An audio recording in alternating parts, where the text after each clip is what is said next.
భారతీయ సంస్కృతికి దర్పణంగా ఆ రాష్ట్రంలో బలిచక్రవర్తికి అపూర్వ స్వాగత పూజలు, కోలాహలంగా వేడుకలు.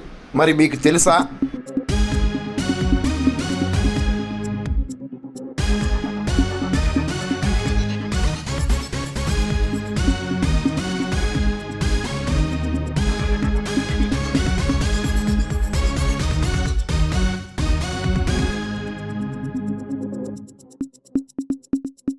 భారతీయ సంస్కృతి సంప్రదాయాలను ప్రతిబింబిస్తూ కేరళ రాష్ట్రంలో నిర్వహించే అత్యంత అరుదైన పండగల్లో ఓనం పండుగ అతి ప్రధానమైనది. ఈ ఏడాది ఆగస్టు 26 బుధవారం రోజున కేరళ రాష్ట్రంలో ఓనం పండుగను నిర్వహిస్తున్నారు. శ్రీ మహావిష్ణువు వామనావతారంలో మహాబలిచక్రవర్తిని పాతాళంలోకి పంపిన వైనాన్ని వివరిస్తూ నిర్వహించే పండగల్లో ఓనం పండుగ అతి ప్రధానమని కూడా చారిత్రక వివరాలు వివరిస్తున్నాయి.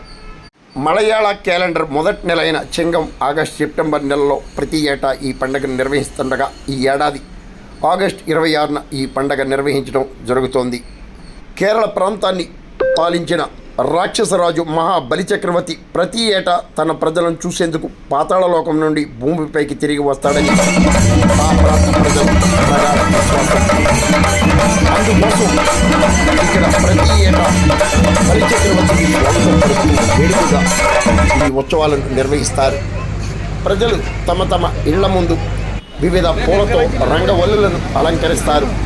అంతేకాదండి, అరిటాకులతో సుమారు 26 రకాల శాకాహార వంటకాలు, స్వీట్లతో షడ్రుచుల విందు భోజనాన్ని కూడా అందిస్తారు. కుటుంబ సభ్యులు, బంధువులతో కోలాహలంగా విందు వేడుకలను నిర్వహిస్తారు. కేరళ సాంప్రదాయ వంటకాలకు ఇక్కడ ప్రసిద్ధి. అరిటాకు భోజనం అత్యంత ప్రధానమని, అరిటాకులో భోజనం చేస్తే ఆరోగ్యప్రదమని కూడా కేరళ ప్రాంత ప్రజలు వివరించటం ఇక్కడి ప్రత్యేకతగా పేర్కొనవచ్చు.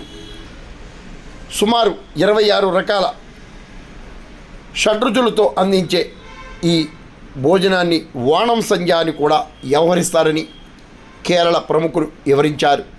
కేరళలో నిర్వహించే ఓణం సంధ్య అనే ఈ అరుదైన విందు భోజనం నేడు ప్రపంచంలో అనేక దేశాల్లో ప్రసిద్ధి చెందడమే కాకుండా ప్రజల్లో ఆసక్తిని కూడా రేకెత్తిస్తోంది. ఓణం పండుగ సందర్భంగా ప్రతి ఏటా కేరళ రాష్ట్ర ప్రభుత్వం వివిధ సాంస్కృతిక ఆధ్యాత్మిక వేడుకలను నిర్వహిస్తోంది.